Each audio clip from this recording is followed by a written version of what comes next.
Hey, welcome back everybody. Welcome back to my channel, Muse Jester. My name is Junior.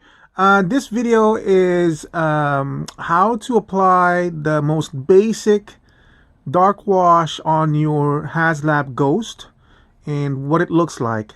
Um, Immediately after this introduction, I will do a 360 turnaround of what I have done in the Ghost. After that is going to be the techniques that I use to apply the dark wash, what materials I used, and then the most important part after that is to how to remove the dark wash if you decide to change your mind. Being able to completely backtrack your steps is the best way to boost your confidence, knowing that you can always remove what you've done. That gives you the freedom to go ahead and just go all out on this, okay? Um, I suggest using a small brush, not a big brush that gives the paint time to dry a little bit on the surface so that it adheres a little bit better on the plastic. And after that, after I've explained the methods of what I've done, the rest of the video is just a sped up version of what I did just to truncate the length of the video. I do plan on doing more on the Ghost, but that's probably going to take more time. This is just the most basic of basic washes, but you'll see a difference on the Ghost itself. And what I plan on doing afterwards is basically applying color to these areas over here and just accentuating the color and increasing the saturation a little bit, and then adding more paint application to these greebles over here to highlight it and all that stuff. So yeah, so stay tuned. Here's the rest of the video. I hope you stick around, and I hope you found it educational, enjoyable, and helpful for your own Haslab if you decide to make it better. Thank you and have a nice day. Bye.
So the first thing when you're making a wash, you could do just flat black if you want. I don't do flat blacks. I do, but if I can, I would rather it's a combination of colors. I'm going to use burnt umber and a little bit of black. So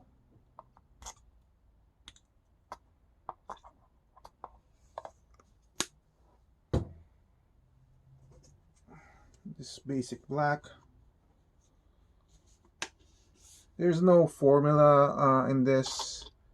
If it's not enough black, you just add it in. If it's too much black, it's too dark, then add more burnt umber. And just mix it up. Add water to dilute it and give it a little bit of runniness.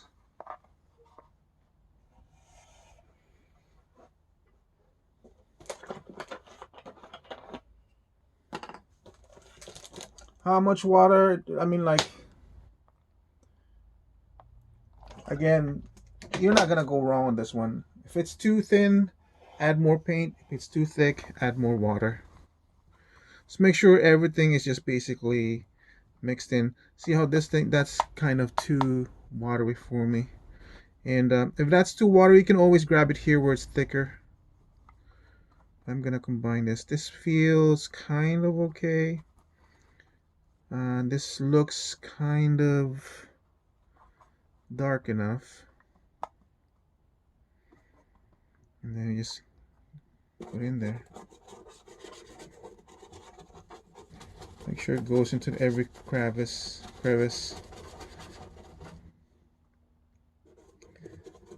That looks just about right.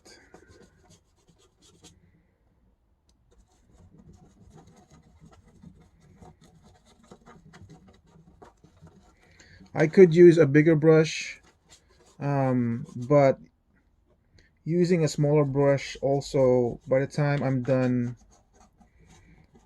um, putting a dark wash on all the surfaces, parts of it have dried and sunk into the plastic, and that's kind of what you want. You want it to kind of get into the plastic a little bit so that when you start wiping it away, you'll have a little bit of resistance.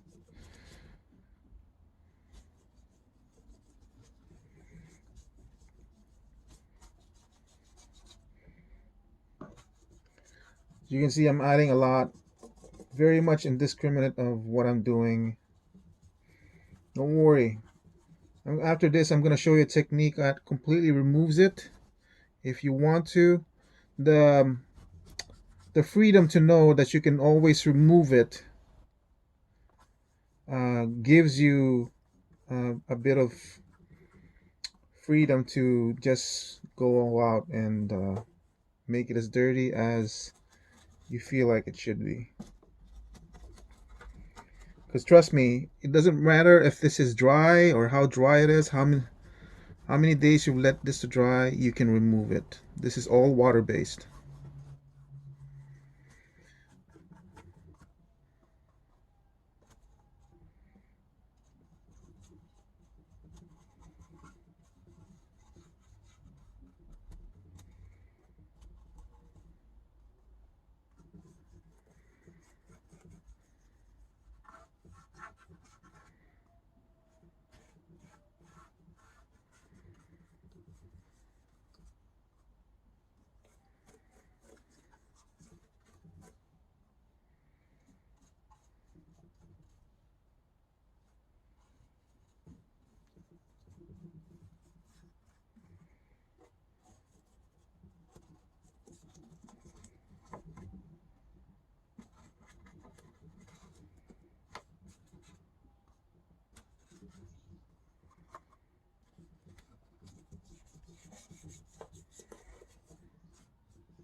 All right, next step is just to remove it. Grab any kind of tissue paper that you want and just start wiping all that stuff away. Haphazardly, as you can see. And most of the time when I'm doing this, I'll actually start applying. I'll start doing that to the next panel.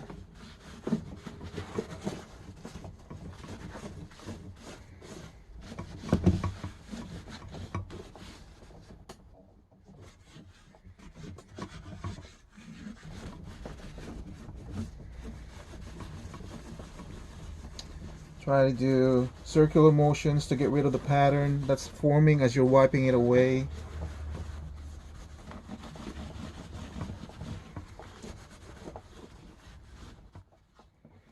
And then for the really smaller parts, just do that. If you have Q-tips, that will work too. So let the paper towel soak in all the excess paint.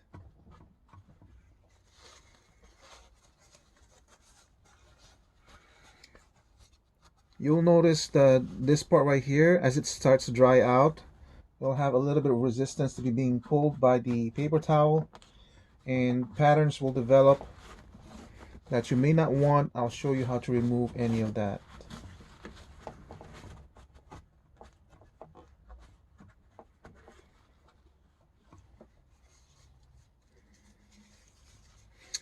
Sometimes I really don't want strong lines to develop like this one's very strong. So I'll try to lift as much of that as I can. Just like that. Transfer it to another part of the ship.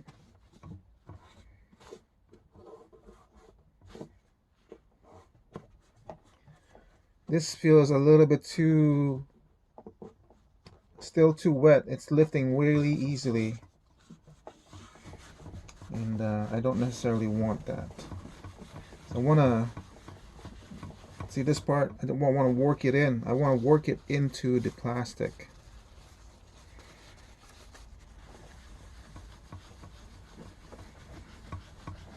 Circular motions to remove the pattern.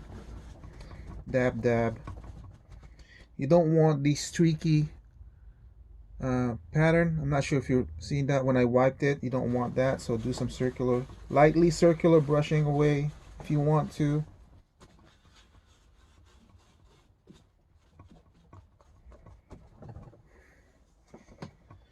What you want to develop is like some sort of stippling inconsistency, something that destroys the pattern that you're seeing, that shows you wiping away. You don't want to see that. See this wipe over here? You don't want to see that. Slowly, slightly removing. I'm not sure if this part is showing, but you can see the streaks over here. You don't want that. Circular motions.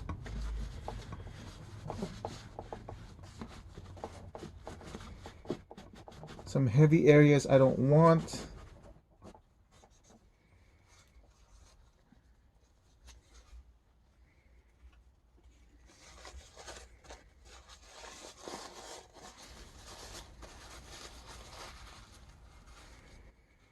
There's really not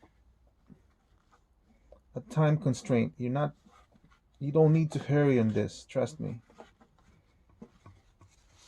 As long as you're not leaving it overnight or over an hour, you're fine.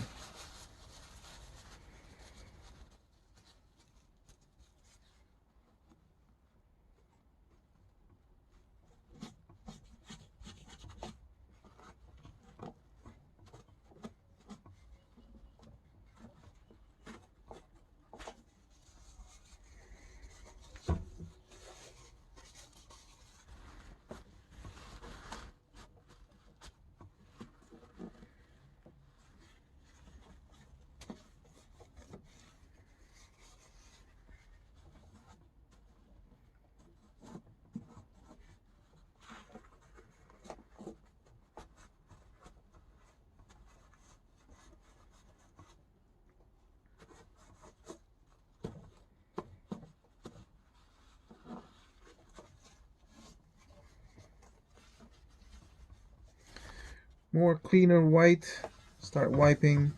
Notice this part right here has kind of dried. As you can see, my paper towel is slightly more drier, cleaner. So when you're wiping it, it's not doing as much effect as it did before, because your paper is now dry. It's not much having effect. Your paint is kind of drying. You wonder, how do you... Now to the second part, okay? Now this is where you start thinking, what fits, what do you like, and all that stuff. So I want to show off how to clean this if you decide you want it completely clean.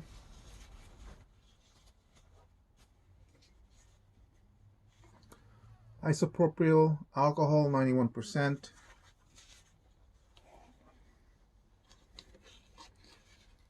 And dab it. We'll clean off this panel right here.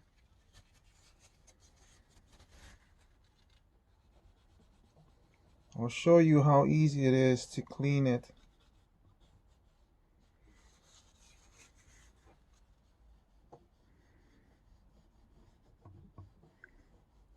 I'm not even like scrubbing hard or anything. The alcohol itself is going to clean it almost completely. See? If you want it to go completely clean. Now, another sample. So I adjust here. Clean part, absolutely clean. Dirty part, right? So let's do that. This is, again, I'm just rubbing alcohol. Can I clean this part to the point that you don't even see that I've even washed it, right? If you guys are afraid that you've just ruined your $500 toy and there's no going back. If that's what you're thinking, that's what's holding you back to doing this kind of a wash.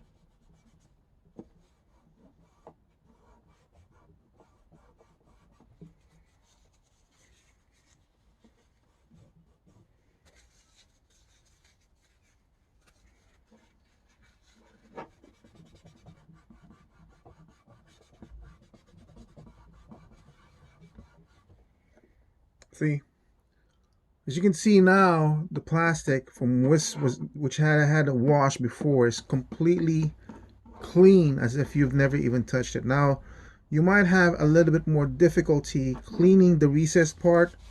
You can always just go back in there and do it one line at a time if you really need to do that. You can definitely do that. Clean it off.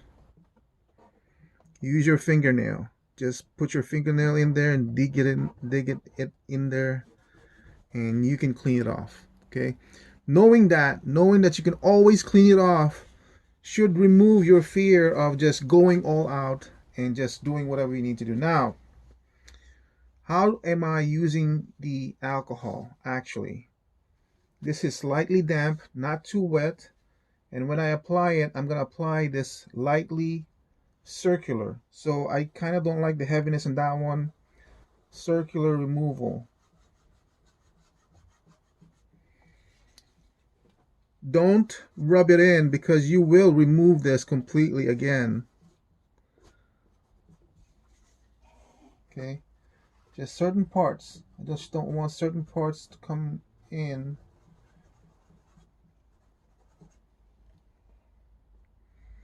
So this is where you start looking, okay, what works, what doesn't work.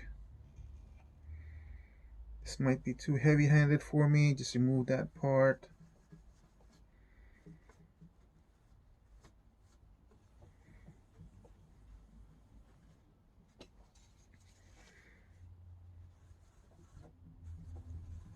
The way this thing is removing a lot of the paint, I can tell there's a lot of alcohol saturation on my paper towel, which I might not necessarily like.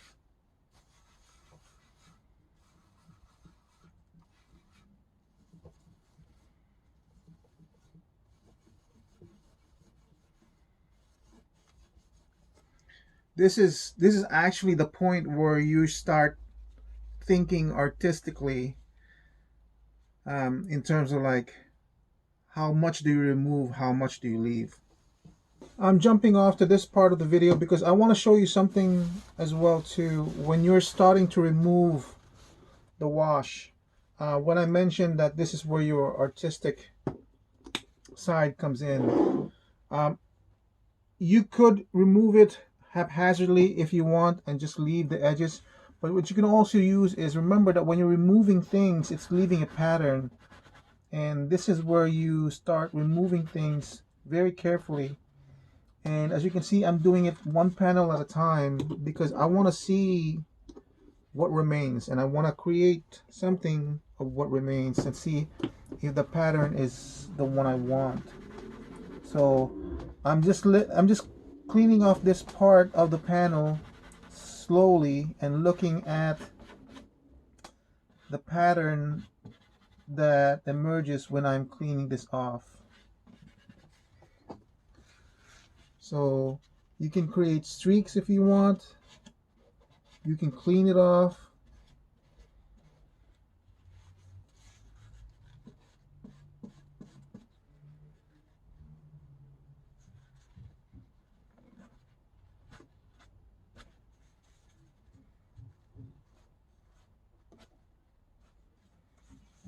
Okay.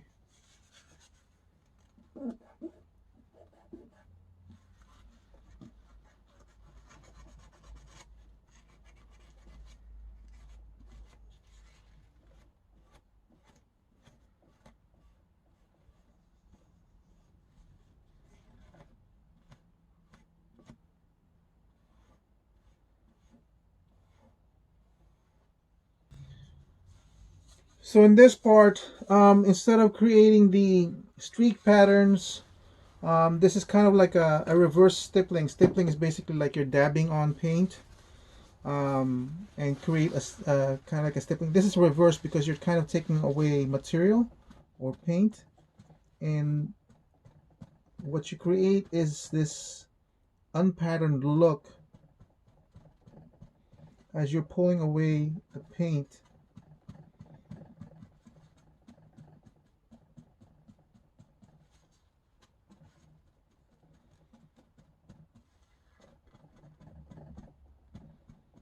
What that does is create a uneven pattern in the panel that might be more realistic, to what you desire.